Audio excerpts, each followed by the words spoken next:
The sun had barely risen above the low ridge when the crowd gathered, boots scuffing against the dry earth, their voices blending with the creak of wagons and the restless whinny of tethered horses. The auction yard smelled of dust and sweat, and above it all hung a silence too deliberate, as though every soul there knew shame but had learned to swallow it. Elias McGraw stood at the edge of the gathering, hat brim pulled low, watching the small figure brought up onto the block. The boy could not have seen more than 10 summers. His shirt hung loose, collar frayed, knees bruised. He did not cry. Instead, his wide eyes searched the faces in front of him as if pleading for one that might soften, one that might recognize his smallness and rescue it. Elias tried to look away, but something in the boy's gaze fastened to him with a quiet desperation, a hook caught deep in his chest. The auctioneer barked the first bid. Silas Crane's voice cut across the silence like a whip crack, smug and heavy. The big man's gut pressed against his vest, his fingers already curling possessively as if the boy were no more than cattle. Murmurs rippled. Folk knew what became of the children Silas took in. Elias's jaw tightened. He had not come to buy. He had no business stepping into the ruin of another life. Yet his heart thudded against his ribs like it was trying to speak. A second bid rose. Another pause. Elias's own voice startled him as it left his throat. A number, firm and unshaking. The crowd turned to look at him, surprise sharpening into whispers. The widowed rancher with his weathered face, the man who kept to himself. Why would he take in a boy? He stood still under their stares, hat shadowing his eyes, hands trembling in his pockets. The bids climbed. Silas's smugness turned to irritation. Elias's determination hardened, though he could not explain it to himself. By the time the hammer fell, dust shivered in the air and silence spread wide. Elias had won. The boy was pushed down from the block, stumbling, blinking against the daylight. Elias stepped forward, his boots crunching the gravel, and placed a rough hand against the boy's thin shoulder. The boy flinched, but did not pull away. Together they walked, whispers chasing them like hounds. He's bought himself trouble. Doesn't he have enough ghosts already? First his sister disgraced him, now this. The words clung like burrs, but Elias did not slow. He kept his hand steady on the boy's shoulder, though his throat was dry as desert stone. It was Clara May Hensley who came to meet them at the edge of the yard. She had lingered in the shadows near the rail fence, watching with eyes too soft for the place she stood. Once, she had been bound to Silas Crane by arrangement, shipped from another state like a parcel of hope. But when she refused to marry him, she became an object of ridicule, spoken of in half-mocking, half-pitying tones. She carried that shame with quiet dignity, her chin lifted even when her cheeks burned under the judgment of others. Now her gaze moved between Elias and the boy, something like recognition stirring there. She held out a canteen. "He'll need water," she said softly. Her voice was a steady stream across cracked earth. Elias nodded, unable to find words. The boy drank, throat bobbing, water running down his chin. Clara reached out, brushing the droplets with the edge of her sleeve. It was the smallest gesture, but Elias felt the air shift. For a moment the noise of the crowd faded, and he stood in a fragile circle of silence with her and the boy. When he brought the boy to his ranch, dusk had already stretched its long arms across the sky. The house stood weathered but sturdy, its windows gathering the last of the light. Elias lifted the boy down from the wagon, awkward in the way of men and used to children. Jonah, that was the name the auctioneer had muttered, kept his eyes low, clutching a satchel of nothing. He followed Elias inside without question, though his steps were hesitant, his small body always angled as if ready to flee. The night passed in quiet unease. Jonah would not eat much, would not speak. He sat by the window, staring into the distance until his head nodded and he slept in the chair. Elias carried him to the bed, laying him down with surprising gentleness, then sat awake in the dark, staring at the coals in the stove. The following days brought Clara May by, always with some pretense: bread, soap, a basket of eggs. Her eyes, however, never lingered long on Elias, but on the boy, whose guarded silence began to crack beneath her presence. She brushed his hair back, coaxed a smile with a half-remembered lullaby, tended to the bruises on his knees. Elias watched from the doorway, rough hands folded, a loneliness inside him he had never named beginning to ease.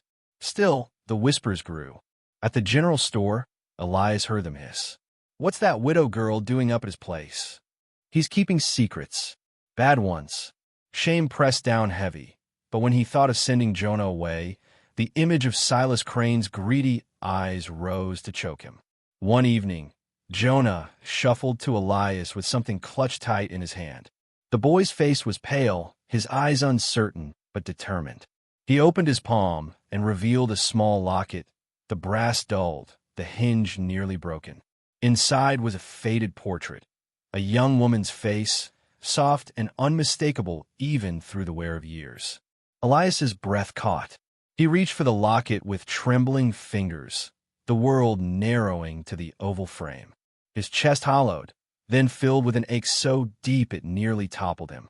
The face was his sister's, the sister who had vanished in disgrace, whispered about until her name became a curse. The room tilted. The boy's gaze searched his, waiting. Elias's throat worked, no sound rising. His knees bent as though in prayer, and he pressed the locket to his chest, the firelight flickering across his weathered face. Jonah was not a stranger. He was blood. He was his sister's son.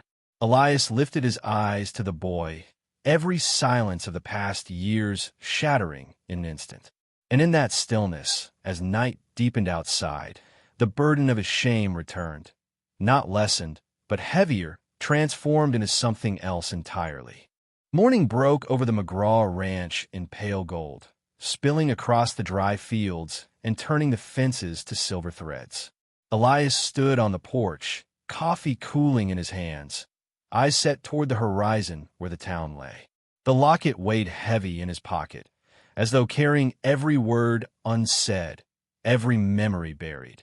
Behind him, Jonah stirred within the house. The boy's presence was still strange, fragile as a candle flame. Yet Elias felt already that to lose him now would tear something vital loose inside. By noon, the whispers had grown into a tide. Clara May arrived with a loaf wrapped in cloth, her bonnet tied firm against the wind. She did not need to speak. Elias could read the truth in her steady eyes. "They're saying things," she murmured at last, her voice barely more than the breeze. "That you bought him like cattle. That I spend my days here because—" She stopped, cheeks coloring. Elias looked away. Shame was an old friend, but hearing it tied to her name cut deeper than any wound. "Let them talk," he muttered, though his voice lacked conviction. Clara set the loaf down, her hand brushing the table longer than needed. "Words have a way of sharpening when you ignore them." Then she turned toward Jonah, kneeling to tie his worn bootlace with hands steady as sunlight. The boy glanced at her shyly, and Elias, watching from the doorway, felt the weight of silence ease, if only for a moment. Still, trouble pressed close. That evening, as Elias walked through town to fetch supplies, the air thickened with stares. Martha Green's sharp voice cut through the street. "You think yourself noble, McGraw, but folks see what's plain. A widow girl at your ranch, a boy with no name. What kind of household is that?" Laughter answered her, brittle and cruel. Elias's shoulders stiffened, shame pressing like a brand. At the saloon, Silas Crane awaited him, eyes glinting under the lamplight. His words slithered low. "That boy was mine to take. You think you've won something? You just bought yourself ruin." His fingers tapped the bar, thick and eager. "I'll have what's owed, one way or another." Elias did not answer. He turned and left, but the promise of violence clung to his skin like smoke. Days stretched heavy with dread. Jonah began to speak in whispers, short words that betrayed more fear than comfort. At supper one night, he set a spoon down, eyes wet. "Don't let him take me," he whispered. It was the first plea he had ever given voice to. Elias's throat closed. He reached across the table, placing his rough hand over the boy's small one. "Not while I draw breath." Clara heard it too, her eyes meeting Elias's with quiet fire.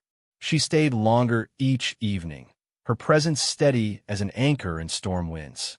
She taught Jonah to hum simple tunes, to braid thin rope, to smile again in moments when no one was watching. The sight of it stirred something long dormant in Elias, a yearning both tender and terrifying. But Silas was not a man to let go. One moonless night the sound of horses thundered up the lane. Jonah woke first, clutching the quilt, eyes wide. Elias reached for his rifle, heart pounding. Clara moved beside him, not with fear, but with a steadiness that surprised him. "Don't let the boys see you afraid," she whispered, and her hand brushed his arm just once before she gathered Jonah to her side. Outside, the night split with voices. Silas dismounted, his men fanning out, rifles glinting faint under starlight. "Come out, McGraw," Silas called, his voice fat with triumph. "You've got something belongs to me." Elias stepped onto the porch, rifle in hand, lantern light spilling against his face. "The boy's no property," he said, voice carrying across the yard. His pulse thundered, but he stood straight. Behind him, Clara's shadow steadied in the doorway, Jonah's small hand clutching hers. Silas spat into the dirt. "Big words from a man who's already been disgraced by blood. Your sister ran off and ruined your name. Now you hide behind her brat and a woman no one else wanted. You'll end like them, broken." His men laughed, the sound mean as crows. The sheriff's lantern bobbed at the edge of the gathering, Amos Burke arriving too late, his shoulders sagging. "Elias," he called softly, "don't make this worse." The crowd had gathered too, drawn by the noise. Townsfolk pressed close, their whispers sharp, their judgment ready. Elias felt their eyes weighing him down, felt every failure crawling back from the dark. For a moment, his grip faltered. Then Clara stepped forward. She pulled Jonah close, her voice clear and unwavering. "This boy is family, flesh of blood, not chattel, and a man who protects his kin cannot be shamed." The words rang against the night like a bell. The crowd stilled. Murmurs rippled, shifting, changing. Some nodded. Others looked away. The tide of judgment began to turn. Elias's chest swelled, shame loosening its hold. He leveled his gaze at Silas. "You will not have him." Silas's face flushed red, but he saw the crowd watching, saw the sheriff's weary hand edging toward his holster. For the first time, he faltered. His men muttered, uneasy without the weight of the town's approval. With a curse, Silas spat again and swung onto his horse. "You'll regret this," he growled, then rode off into the night, his riders trailing like shadows broken loose. Silence lingered. The sheriff gave Elias a long look, one part warning, one part weary respect, then turned back toward town. Slowly the crowd dispersed. Gossip drained of venom, leaving only the echo of Clara's words in the night air. Inside, Jonah clung to Elias's coat, burying his face against him. Elias set the rifle aside and gathered the boy close, his rough hands awkward yet certain. Clara stood nearby, her face pale in the lantern glow, her breath unsteady but her eyes shining with something fierce. Elias looked at her, gratitude thick in his throat, unable to speak. Her hand brushed his sleeve, light as a promise. The house settled into silence once more. Outside, the prairie stretched endless, stars scattered across the black. Elias sat by the hearth, Jonah asleep against his shoulder, Clara across from him, her fingers resting on the locket that now hung between them on the table. For the first time in years, Elias felt the weight of his shame begin to shift, not vanish, but transform into something he could bear, something shared.